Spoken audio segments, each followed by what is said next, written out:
Studies in Pessimism by Arthur Schopenhauer. Chapter 6. On Education.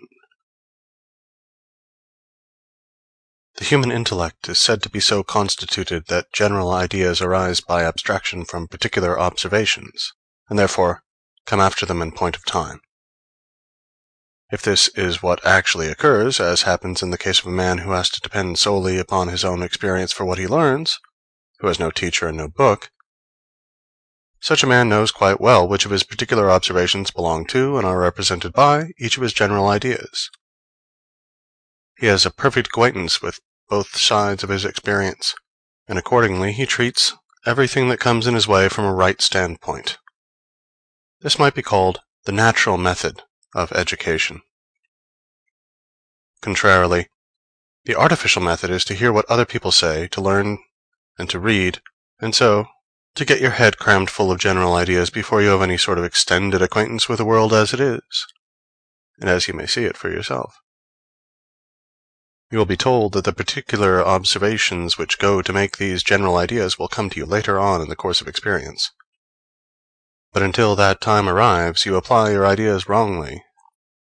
You judge men and things from a wrong standpoint, you see them in a wrong light, and treat them in a wrong way. So it is that education perverts the mind. This explains why it so frequently happens that, after a long course of learning and reading, we enter upon the world in our youth, partly with an artless ignorance of things, partly with wrong notions about them, so that our demeanor savors at one moment of a nervous anxiety, and another of a mistaken confidence. The reason of this is simply that our head is full of general ideas which we are now trying to turn to some use, but which we hardly ever apply rightly. This is the result of acting in direct opposition to the natural development of the mind by obtaining general ideas first, and particular observations last. It is putting the cart before the horse. Instead of developing the child's own faculties of discernment and teaching it to judge and think for itself, the teacher uses all his energies to stuff its head full of the ready-made thoughts of other people. The mistaken views of life, which spring from a false application of general ideas, have afterwards to be corrected by long years of experience, and it is seldom that they are wholly corrected. This is why so few men of learning are possessed of common sense, such as is often to be met with in people who have had no instruction at all. To acquire a knowledge of the world might be defined as the aim of all education, and it follows from what I have said that special stress should be laid upon beginning to acquire this knowledge at the right end.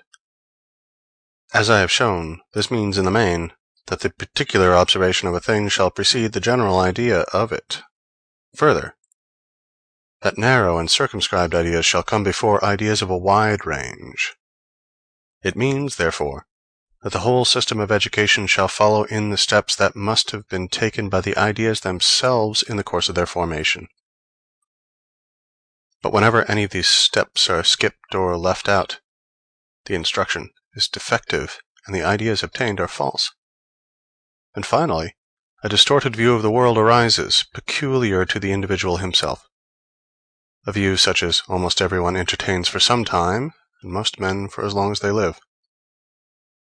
No one can look into his own mind without seeing that it was only after reaching a very mature age, and in some cases when he least expected it, that he came to a right understanding, or a clear view of many matters in his life, that after all, were not very difficult or complicated. Up till then, there were points in his knowledge of the world which were still obscure, due to his having skipped some particular lesson in those early days of his education, whatever it may have been like, whether artificial or conventional, or of that natural kind which is based upon individual experience. It follows that an attempt should be made to find out the strictly natural course of knowledge, so that education may proceed methodically by keeping to it, and that children may become acquainted with the ways of the world without getting wrong ideas into their head, which very often cannot be got out again. If this plan were adopted, special care would have to be taken to prevent children from using words without clearly understanding their meaning and application.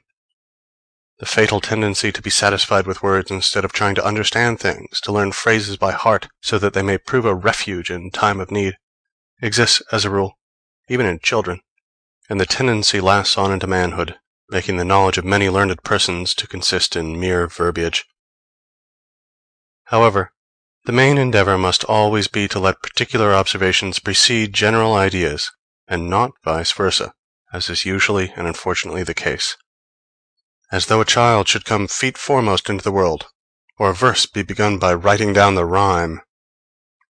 The ordinary method is to imprint ideas and opinions, in the strict sense of the word, prejudices, on the mind of the child, before it has had any but very few particular observations. It is thus that he afterwards comes to view the world and gather experience through the medium of those ready-made ideas, rather than to let his ideas be formed for him out of his own experience of life, as they ought to be. A man sees a great many things when he looks at the world for himself, and he sees them from many sides. But this method of learning is not nearly so short or so quick as the method which employs abstract ideas and makes hasty generalizations about everything. Experience, therefore, will be a long time in correcting preconceived ideas, or perhaps never bring its task to an end, for wherever a man finds that the aspect of things seems to contradict the general ideas he has formed, he will begin by rejecting the evidence it offers as partial and one-sided. Nay, he will shut his eyes to it altogether, and deny that it stands in any contradiction at all with his preconceived notions, in order that he may thus preserve them uninjured. So it is that many a man carries about a burden of wrong notions all his life long, crotchets, whims, fancies, prejudices, which at last become fixed ideas.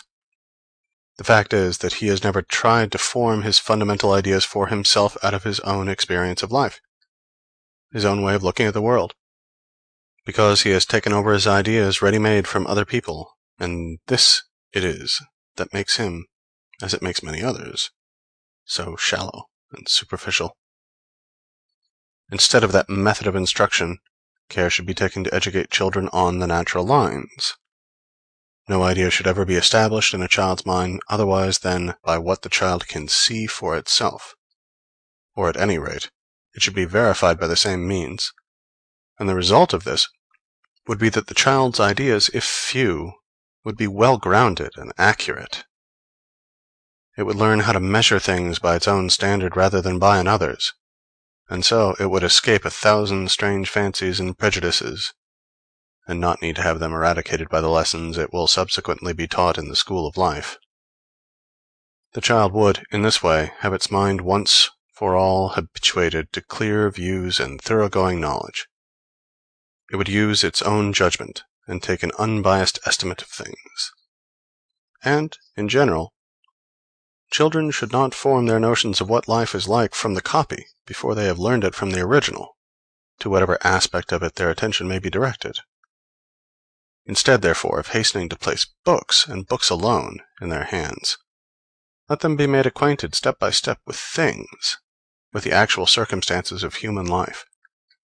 And above all, let care be taken to bring them to a clear and objective view of the world as it is, to educate them always to derive their ideas directly from real life and to shape them in conformity with it, not to fetch them from other sources, such as books, fairy tales, or what people say, and to apply them ready-made to real life.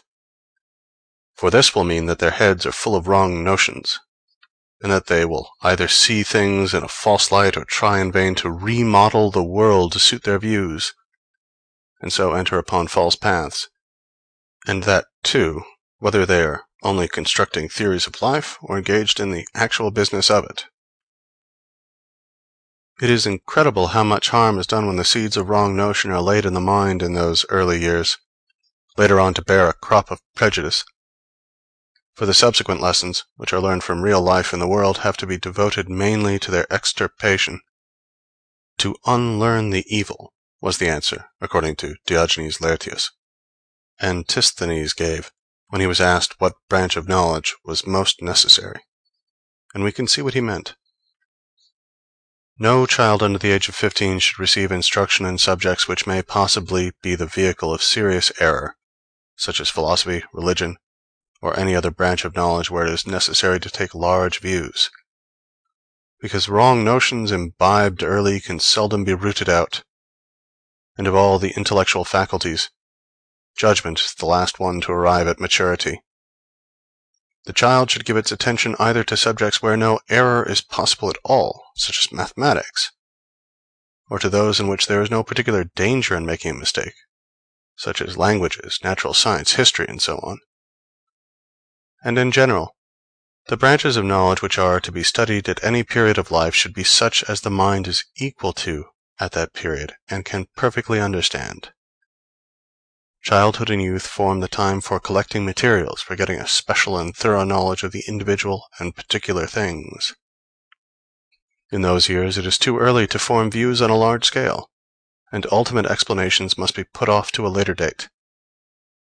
The faculty of judgment, which cannot come into play without mature experience, should be left to itself, and care should be taken not to anticipate its action by inculcating prejudice, which will paralyze it forever. On the other hand, the memory should be specially taxed in youth, since it is then that it is strongest and most tenacious. But in choosing the things that should be committed to memory, the utmost care and forethought must be exercised, as lessons well learnt in youth are never forgotten.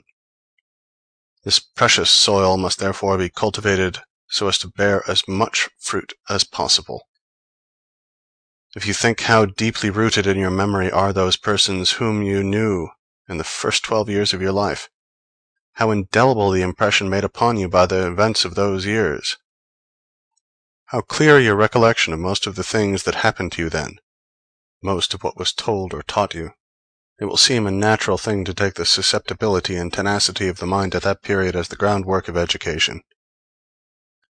This may be done by a strict observance of method and a systematic regulation of the impressions which the mind is to receive. But the years of youth allotted to a man are short, and memory is, in general, bound within narrow limits, still more so, the memory of any one individual. Since this is the case, it is all important to fill the memory with what is essential and material in any branch of knowledge, to the exclusion of everything else. The decision as to what is essential and material should rest with the masterminds in every department of thought. Their choice should be made after the most mature deliberation, and the outcome of it fixed and determined. Such a choice would have to proceed by sifting the things which it is necessary and important for a man to know in general, and then necessary and important for him to know in any particular business or calling. Knowledge of the first kind would have to be classified after an encyclopedic fashion in graduated courses, adapted to the degree of general culture which a man may be expected to have in the circumstances in which he is placed, beginning with a course limited to the necessary requirements of primary education and extending upwards to the subjects treated in all of the branches of philosophical thought. The regulation of the second kind of knowledge would be left to those who had shown genuine mastery in the several departments into which it is divided, and the whole system would provide an elaborate rule or canon for intellectual education, which would, of course, have to be revised every 10 years. Some such arrangement as this would employ the youthful power of the memory to best advantage, and supply excellent working material to the faculty of judgment when it made its appearance later on. A man's knowledge may be said to be mature; in other words, it has reached the most complete state of perfection to which he, as an individual, is capable of bringing it, when an exact correspondence is established between the whole of his abstract ideas and the things he has actually perceived for himself. This will mean that each of his abstract ideas rests, directly or indirectly, upon a basis of observation, which alone endows it with any real value, and also that he is able to place every observation he makes under the right abstract idea which belongs to it. Maturity is the work of experience alone, and therefore it requires time. The knowledge we derive from our own observation is usually distinct from that which we acquire through the medium of abstract ideas, the one coming to us in the natural way, the other by what people tell us, and the course of instruction we receive, whether it is good or bad. The result is that in youth there is generally very little agreement or correspondence between our abstract ideas, which are merely phrases in the mind, and that real knowledge which we have obtained by our own observation. It is only later on that a gradual approach takes place between these two kinds of knowledge, accompanied by a mutual correction of error, and knowledge is not mature until this coalition is accomplished. This maturity or perfection of knowledge is something quite independent of another kind of perfection, which may be of a high or a low order. The perfection, I mean, to which a man may bring his own individual faculties, which is measured not by any correspondence between the two kinds of knowledge, but by the degree of intensity which each kind attains. For the practical man, the most needful thing is to acquire an accurate and profound knowledge of the ways of the world. But this, though the most needful, is also the most wearisome of all studies, as a man may reach a great age without coming to the end of his task. Whereas in the domain of the sciences he masters the more important facts when he is still young. In acquiring that knowledge of the world, it is while he is a novice, namely in boyhood and in youth, that the first and hardest lessons are put before him. But it often happens that even in later years there is still a great deal to be learned. The study is difficult enough in itself, but the difficulty is doubled by novels, which represent a state of things in life and the world, such as, in fact, does not exist. Youth is credulous and accepts these views of life, which then become part and parcel of the mind, so that instead of merely negative condition of ignorance, you have positive error, a whole tissue of false notions to start with. And at a later date, these actually spoil the schooling of experience, and put a wrong construction on the lessons it teaches. If, before this, the youth had no light at all to guide him, he is now misled by a will-o'-the-wisp. Still more often is this the case with a girl. They have both had a false view of things foisted on them by reading novels, and expectations have been aroused which can never be fulfilled. This generally exercises a baneful influence on their whole life. In this respect, those whose youth has allowed them no time or opportunity for reading novels, those who work with their hands and the like, are in a position of decided advantage. There are a few novels to which this reproach cannot be addressed, nay, which have an effect the contrary of bad. First and foremost, to give an example, Gil Blas and the other works of Le Sage, or rather their Spanish originals. Further, The Vicar of Wakefield, and to some extent, Sir Walter Scott's novels. Don Quixote may be regarded as a satirical exhibition